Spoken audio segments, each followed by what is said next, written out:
lumalabas. Bawal talaga po. Nag-powder na rin po kayo dyan? Nag-powder din po kayo? Hindi, kasi may gatas siya kaya. Pagkapanganak niyo po, ay kasi due date po kasi kayo, kasi 36 po kasi siya, kaya nagtatansya pa yung katawan niya, di ba po? Isang factor. Kasi pero po, ako naman, yung second day, may lumalabas na. Pero konti. Pero ngayon, nadadagdagan na siya araw-araw. Ako, ginagawa ko bago ko nagpapump, nag-hot compress muna. Tapos pagpapump ko, yun na lumalabas na. Pero hindi siya yung talagang sobrang dami. sa inyo po kasi kaya may gatas agad, nag-cycle po kasi na maayos yung katawan niyo sa paglabas kay baby. Sa kanya kasi 36 eh, kaya... Tapos GDM pa. Ikaw din po with GDM, di ba? Oo, nag-ano din siya. Pero walang sakit? Same din babe na sa inyo? Pang-una niyo po ba yan o pang-una rin po? Kami rin po, una lang. Good girl po. Ang naman na outfit mo. Ay, thank you, Doc. Pinahirapan mo si Doc tanggalin. Kaya na sinasabi ko ano. Okay lang.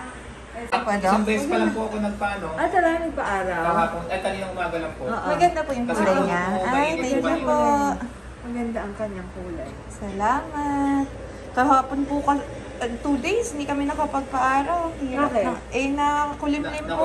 Okay. Tapos kanina po, ayun, di ba sabi niyo po pag makulimlim, huwag na po. 6 to 8 lang tayo. Nagugutom na to. Po, schedule niya na kasi. Bukan mo palili dito. Oo, kasi Yun ang dito sa loob pwede.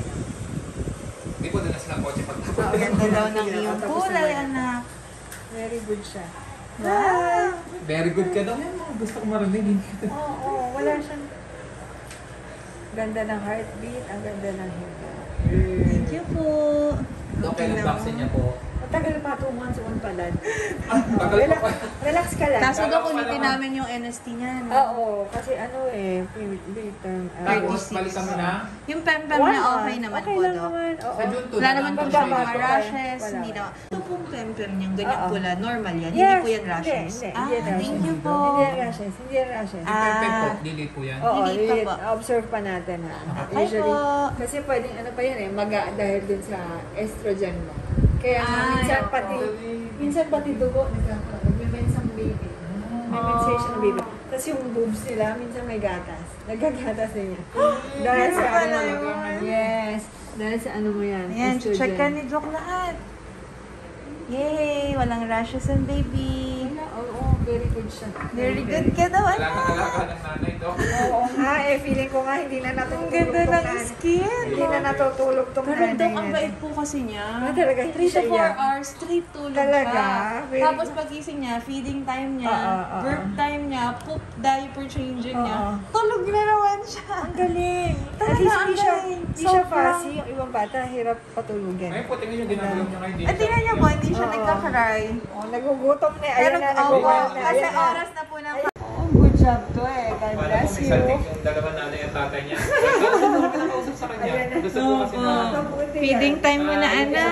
Mari, huwag yung pag-gadget din ha. Yun, babe. Apo, hindi po. Sinabi ko rin po sa asawa ko, nag-usap kami dyan. International problem yun yun. Yung budget. Yes, Mataas opo. ang radiation ito. Oh, Amari sabi yan ni Doc. Anak, mahal kita. Hindi pa makatok. At ang daming development. Ang daming developmental delay. Sarili ko sa'yo. Yung mga autism, yung mga... Opo, medyo narinig ko po yung autism, yung parang sabi nga daw po, sakit daw po ngayon yun ng ano na. Ang daming batang may ganun yan. Kala niya na late lang magsalita yun pala, autism is. Gutom. Kasi sa Tara. gadget, mabilis Halika na. automatic pindot mo. Yay! Gutom na.